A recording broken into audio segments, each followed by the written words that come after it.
Today's topic is what I'm calling detachment styles. Detachment styles, not attachment styles, which is a topic that I've done several episodes on. You're probably familiar with attachment styles, the way you interact and see relationships, the tendencies, the habits you have that were likely formed in childhood. And, I really enjoy talking about attachment styles because the more you are aware of your attachment style and the more aware you are of your partner's attachment style, it's a crucial component of your relationships because you understand where you're both coming from and it opens up communication. But the other day I was thinking about life in general, and I was thinking about how typically to get what you want in life, let's say your soulmate or your partner, you recognize that it's going to take, throwing a number out there, it's going to take 10 other partners to find your one true partner. It's going to take 10 breakups to get to that one. Or in your career, if you're going in sales, for instance, it's going to take 5 calls to get one meeting, for instance, whatever it is. I don't think there's any disagreement that in life with, what you want in life, you first have to experience the opposite. You first have to experience rejection or misalignment or hearing no or a breakup or incompatibility, whatever it may be. And I was thinking about us collectively and how we react to that process. How do we react to rejection? How do we react to no? How do we react to realizing that something is not as compatible or as great for us as we once thought? How do we react to detaching from someone or something that we really wanted? How do we react to detaching from someone or something that we once had compatibility with, but then that's faded away? Detachment. And so I was thinking about this and I was thinking about life and how I've handled those scenarios. I was thinking about how I handled being forced to detach from someone or something that's a breakup or rejection or hearing no. And I was thinking about how I handled realizing that I needed to detach from that thing, that context, that person. And so the idea I came up here was detachment styles. I'm not aware if this is a thing like attachment style, which is a studied psychological thing. So let's just go with it. Detachment styles. How do you react in life, in love, in your career, but also just in general? You go to McDonald's and the ice cream machine is broken. How do you react to needing to detach from something that you wanted, but you didn't get it? You didn't get it the first time, the third time, or the 10th time. In relationships, this is the big one. Obviously, how do you detach from someone you once loved? How do you detach from someone you saw a lot of potential with, but after 5 dates, they decided they weren't ready for more? How do you detach from a relationship that you realize you're settling in? Or your career? How do you detach from what you thought was your dream job? You finally made it. How do you detach from outcomes, from a deal you really, really wanted, but didn't get? How do you detach from a client who's a huge jerk? And so on. You get the point. Attachment styles describe deeply rooted tendencies to describe the patterns you have in your relationships, right? Anxious and avoidant, dismissive, and so on. Detachment styles, by my own definition here, also describe deeply rooted tendencies, but more broadly speaking, they describe the tendency we have to either hold on with spite, with anger, with blame, giving it to someone or something, or they describe the grace and the power that we have to move on from that someone or something. So with attachment styles, there are 4 categories. With detachment, I've decided that there are 2. Makes it a lot easier. That's what I want to talk about here. Knowing your detachment style. So the first one here that I've come up with, I'm calling it the blame detachment style. Blame. When you live and you love and you work with a tendency to have a blame detachment style, you do what it describes. You blame the other person, you blame the thing, you blame the company, you blame the boss, you blame your ex for not rising to the occasion, you blame them for not trying, for not changing, for not being loyal, for not being honest, whatever it may be. You blame your boss for not seeing your worth, your talent, your potential. You blame a client for not giving you the time of day, whatever it is. Blame. You could probably relate to this. We've all lived a blame detachment style at some point, getting angry and blaming an ex, getting angry that match on Hinge didn't give you the time of day, blaming and hating on your boss for micromanaging you.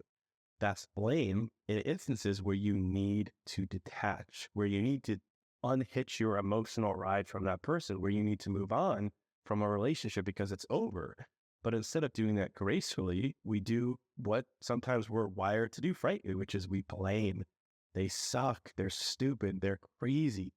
We as humans love winners and losers, right? We tend to blame to denote them as a loser. They suck. They're the worst. Anger, frustration, resentment, spite, blame. What a loser. Why are you even on this dating app if you're not looking for a relationship? What an idiot manager. They're so talentless. Why are they my boss? Right? We use these feelings of frustration, which are valid, to propel ourselves to detach, but from a place of blame. I don't think it'll come as a shock that I don't think that's a healthy way to detach.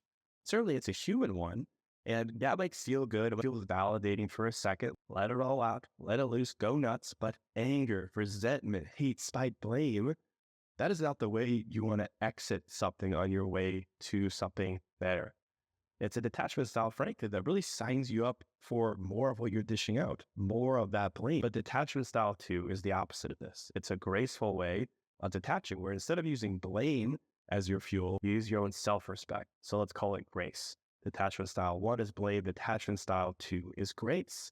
And I think grace is a good way to describe it, because the reality of life is that we're all going to need, or we're going to be forced to detach a lot in life.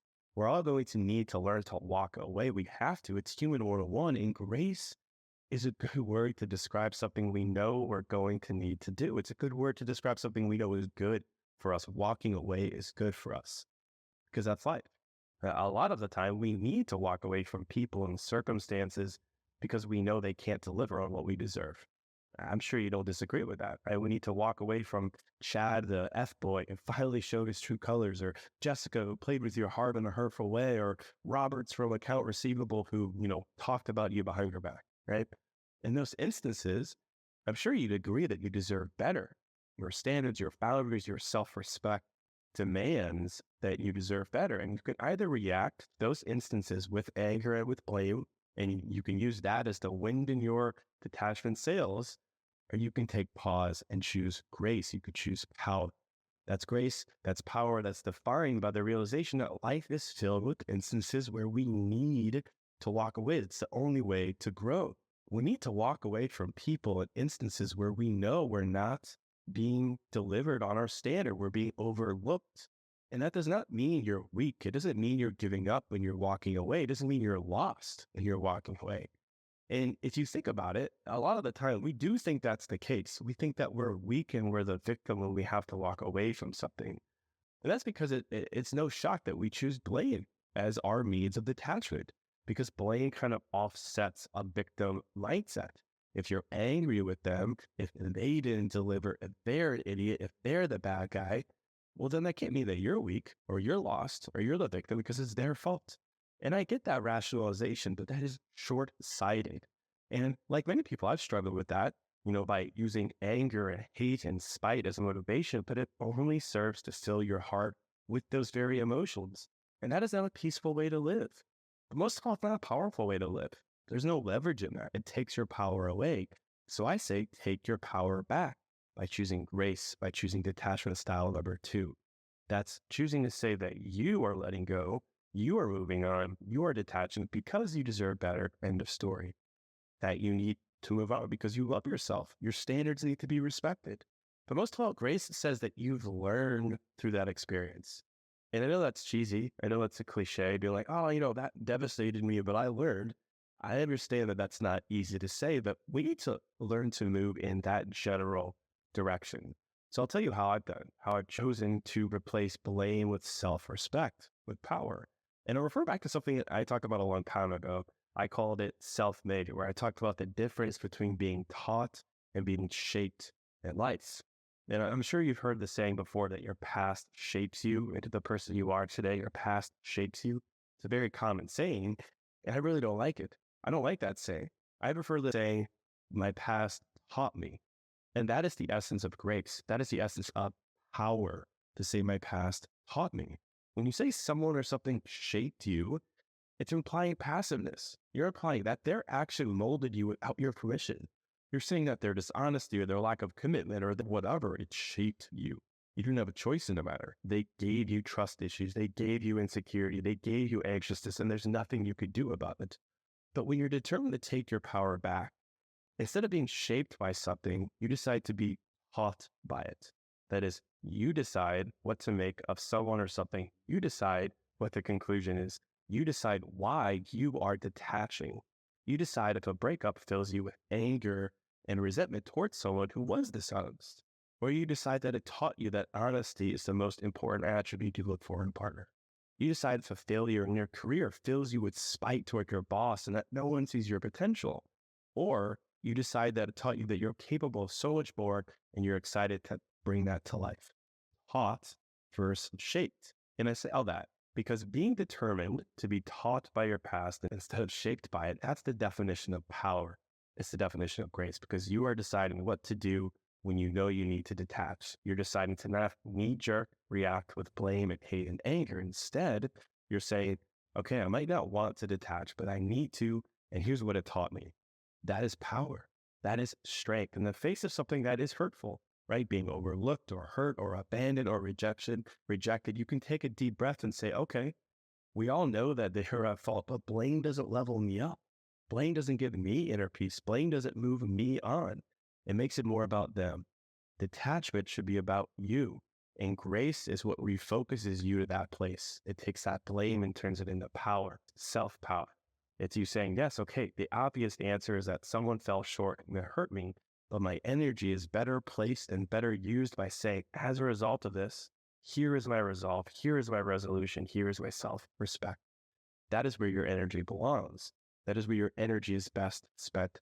Don't give them anger or blame. Give yourself something that you can use. If life is filled with detachment, which it is, and if every time you detach from a place of grace, you're giving yourself something you can use. And think of all the things you're giving yourself when you detach from a place of power and grace. You're operating from power, but most of all, you're going to be at peace as you do. And so I hope you choose grace over blame. I hope you choose to detach from a place of power.